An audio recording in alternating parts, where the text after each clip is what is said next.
मेरे प्यारे बच्चे, कैसे हैं सभी? स्वस्थ होंगे, खुश होंगे, मस्त होंगे। मैं लाली वर्मा, आपकी हिंदी शिक्षिका, नेक्स्ट टॉपर्स की वन शॉट सीरीज में आप सभी का स्वागत करती हूं। नेक्स्ट टॉपर्स, जहां हम देश का भविष्य बनाते हैं। तो वन शॉट सीरीज में लेकर आई हूं आप ही की पाठ्य पुस्तक आरोह का दूसरा पार्ट, जिसका नाम है, क्या नाम है? यस, पतंग। बिल्कुल सही। तो आज हम पढ़ने वाले हैं पतंग पाठ, है ना? तो पतंग जो कविता है वो लिखी है कवि आलोक धनवा जी ने। पतंग के माध्यम से आलोक धनवा जी क्या कहना चाहते हैं वो अभी हम जानने वाले हैं, लेकिन मैं जो कहना चाहती हूँ वो तो सुन लो।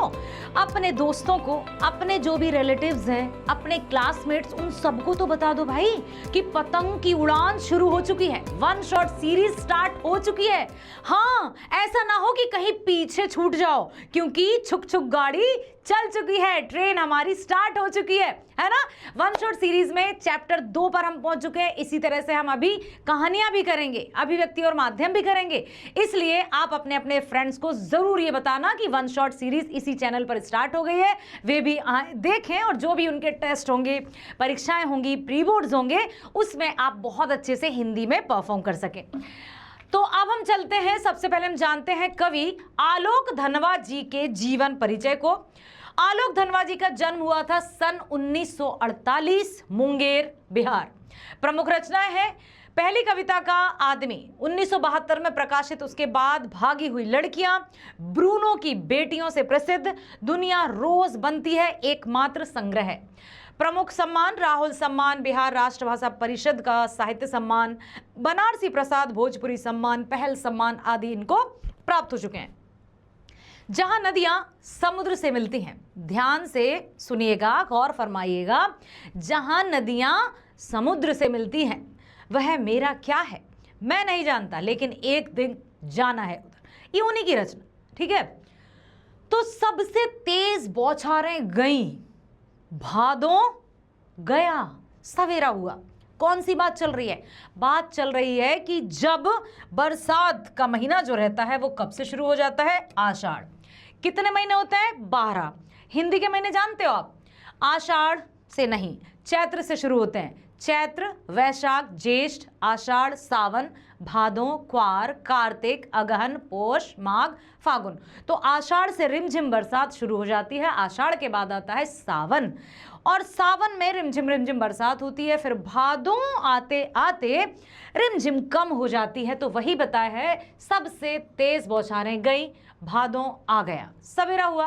खरगोश की आंखों जैसा लाल सवेरा शरद आया पुलों को पार करते हुए, अपनी नई चमकीली साइकिल तेज चलाते हुए, घंटी बजाते हुए जोर जोर से, है ना?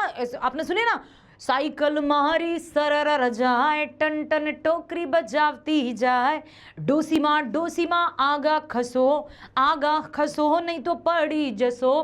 तो ये जो साइकिल है ना, किसको बताया है? शरद ऋतु को।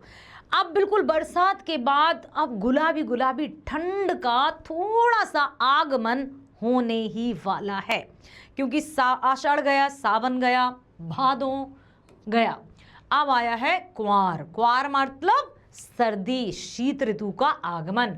शरद आया पुलों को पार करते हुए। शरद आया पुलों को पार करते हुए क्यों बताया है? क्योंकि महीने कितने होते हैं बेटा? महीने होते हैं 12। कितने होते हैं? महीने होते हैं 12।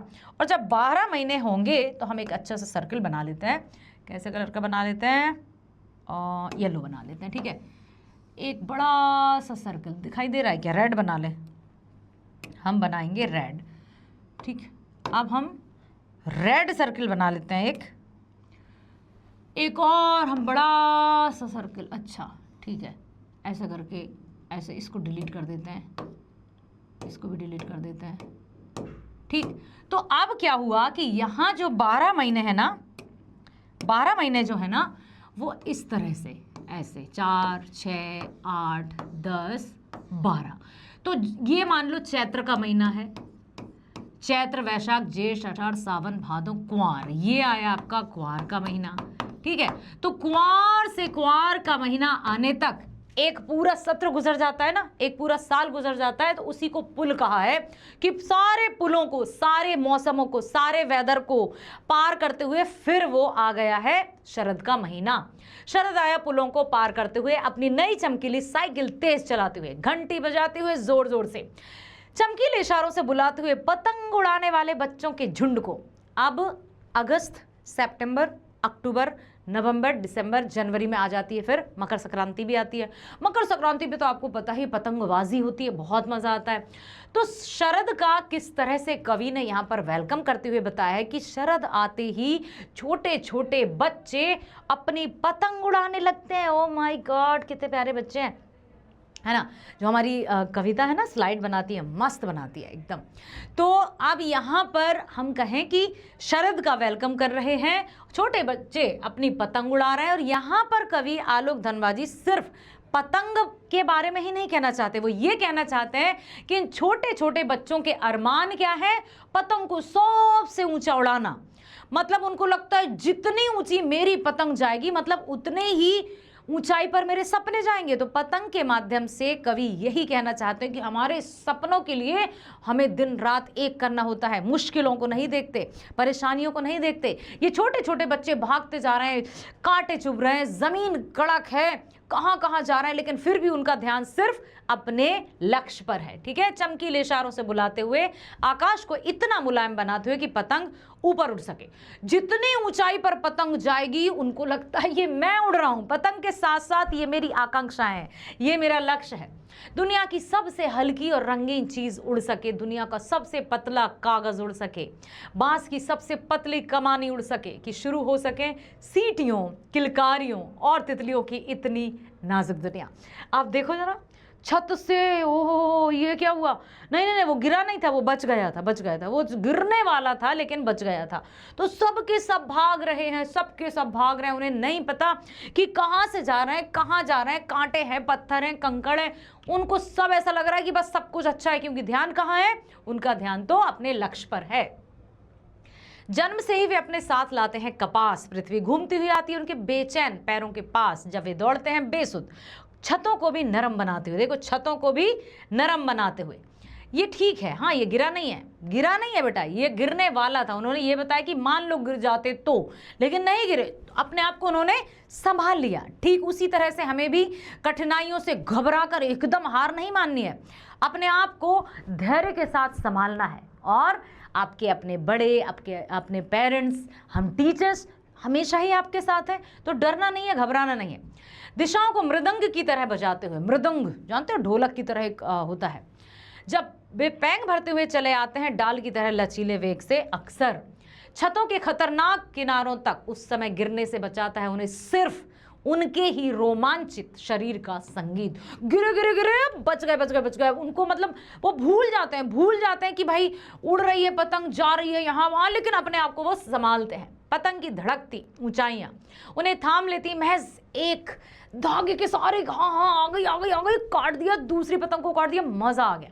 ठीक है, पतंगों के साथ वे भी उड़ रहे हैं अपने रंध्रों के सहारे। अगर वे कभी गिरते हैं छतों के खतरनाक किनारों से और बच जाते हैं, फिर तो उनमें और एनर्जी आ जाती है। इसका मतलब समझ रहे हैं आप कि कोई भी कठिनाई, कोई भी प्रॉब्लम, कोई भी परेशानी, जब हम उसको सामना करते हैं, उसको पार कर देते हैं, उसको क्रॉस कर जाता है ना, तो हमें वो परेशानी फिर छोटी सी लगने लगती है। और जब तक हम उसको पार नहीं करते, जब तक हम उसका सामना नहीं करते, तो प्रॉब्लम बहुत बड़ी लगती है। लेकिन जैसे ही हमने उस प्रॉब्लम को पार कर लिया, प्रॉब्लम का सामना कर लिया, अगली बार यदि वो प्रॉब्लम आएगी तो हम उसकी तरफ ध्यान ही नहीं देंगे, क्योंकि उसको तो यूं चुटकियों में भगा देंगे। तो यही बता रहे हैं कि कभी गिरते हैं छतों के खतरनाक किनारों से और बच जाते हैं, तब तो और भी निडर होकर सुनहरे सूरज के सामने आते हैं। पृथ्वी और भी तेज घूमती हुई आती है उनके बेचैन पैरों के पास। कहाँ कहाँ चले जाते हैं, अनगिनत, मतलब उनको समझ में नहीं आता कि वो कितने दूर भाग गए, कहाँ तक वो पहुँच गए, लेकिन उनको, उनका जो ध्यान था वो था पतंग पर। ठीक है, कविता अभी हमने पढ़ी है, यह एक लंबी कविता है जिसके तीसरे भाग को आपको पाठ्य पुस्तक में शामिल किया है। और भी बहुत बड़ी कविता है, सिर्फ तीसरा पैराग्राफ ही आपके उसमें शामिल है सिलेबस में। पतंग के बहाने इस कविता में बाल सुलभ इच्छाओं, उमंगों का बहुत ही सुंदर चित्रण किया है, आकांक्षाओं का चित्रण किया है।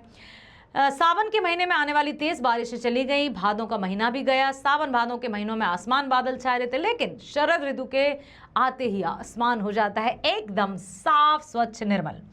शरद ऋतु में सुबह के समय आकाश में छाई हुई लालिमा कभी को खरगोश की आंखों जैसी लगती है।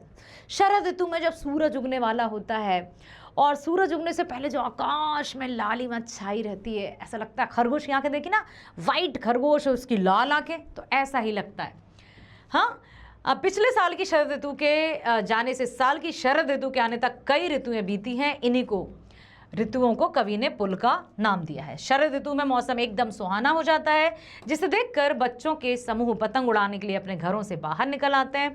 कवि शरद ऋतु को बालक की संज्ञा देते हुए कहते हैं कि बालक शरद अपने चमकीले इशारों से बच्चों के समूह को पतंग उड़ाने के लिए बुलाता है। उसने आकाश को मुलायम बना दिया ताकि बच्चों की पतंग आसमान में आसानी से ऊंचाई पर उड़ सके। शरद ऋतु में आसमान में पतंगों के साथ बच्चों की अपनी कल्पनाएं भी आसमान में ही उड़ रही हैं। ठीक है, अब चलते हैं हम प्रश्नोत्तरों की तरफ। किशोर और युवा वर्ग समाज के मार्गदर्शक हैं, पतंग कविता के आधार पर बताइए। क्या बताया है? किशोर और युवा वर्ग। किशोर मतलब एडोलेसेंस एज, टीनेजर्स जिसको कहते हैं। युवा वर्ग मतलब एकदम यूथ, तो वो समाज के मार्गदर्शन है। क्यों? क्योंकि उनमें होता है जोश, उमंग, एनर्जी, ऊर्जा और अपने लक्ष्य को पाने का एक जुनून। किसमें? आप में। हाँ, आप भी तो कितने साल के हो गए? अभी टीन ही हो ना, किशोरी हो ना, है ना? 20-21 के तो नहीं हो ना, 12th में ही तो आए हो ना, तो 17 के हो गए, 16 के हो गए, इतना ही हो गए। तो ये जो आपके अंदर है ना बेटा, वो किसी के अंदर नहीं होता है। मतलब आप में जोश है, उम्मीद है, आकांक्षाएं हैं, पाने का, अपने लक्ष्य को पाने का एक जुनून है, जज्बा है। तो हम सबके लिए आप लोग मार्गदर्शन हो, आप लोग मार्गदर्शक हो, क्योंकि आपकी एनर्जी हमें भी एनर्जाइज करती है।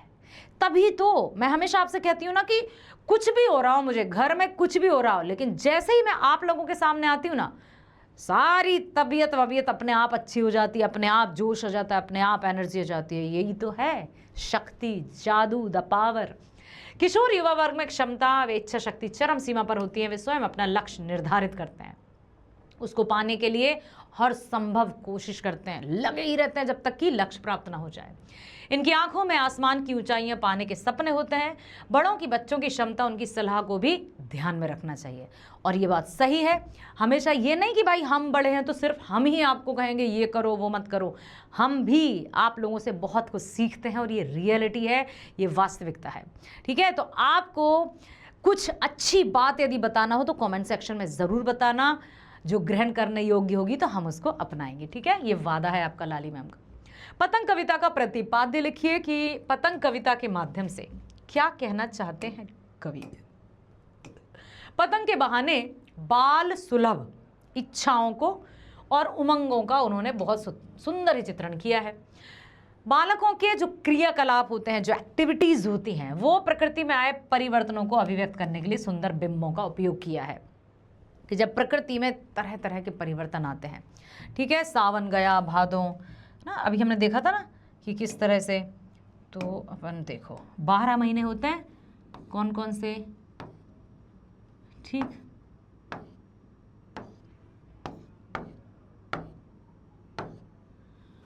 अभी 1 2 3 4 5 6 7 8 9 10 11 और 12। ठीक है, अब इन 12 महीनों में आपको लिखना है, गोल गोल बनाइए अपनी कॉपी में और बताइए लिखकर क्या आपको 12 महीनों के नाम पता चल गए। जैसे चैत्र, वैशाख, जेठ, आषाढ़, सावन, भादो, कुआर, कार्तिक, अगन, पूष, माघ, फागुन।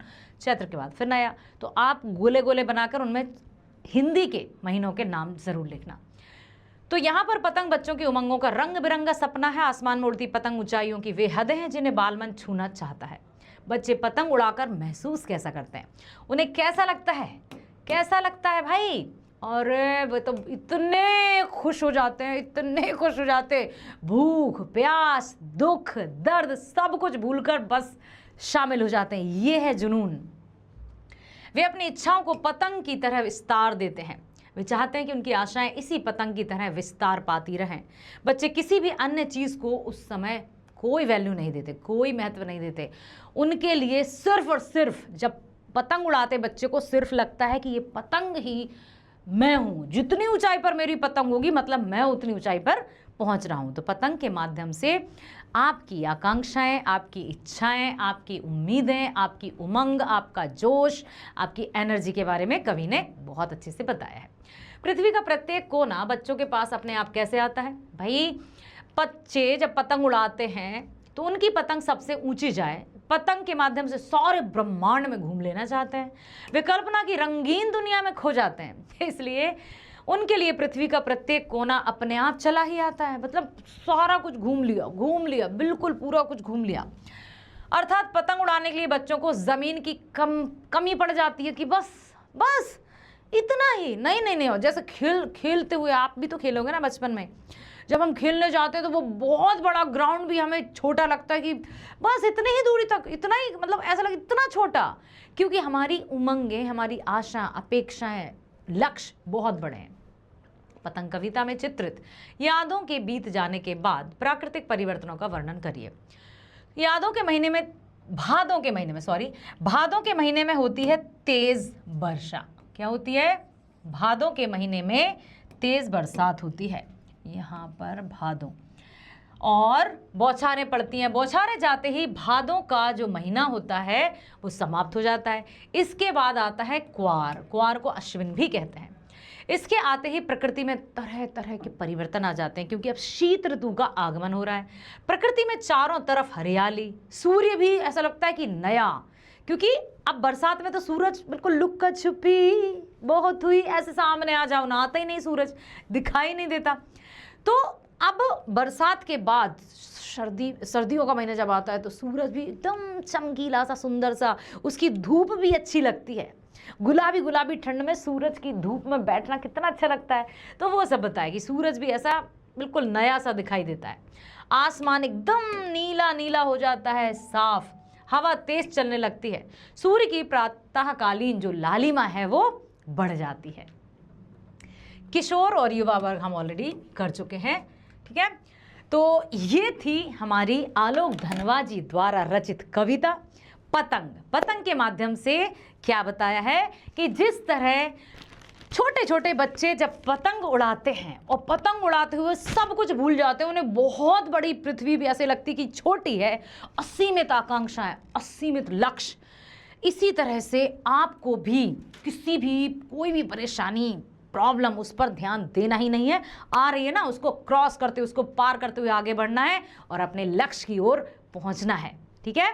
और बने रहना हमारे साथ नेक्स्ट टॉपर्स पर। Bye bye, thank you, all the best.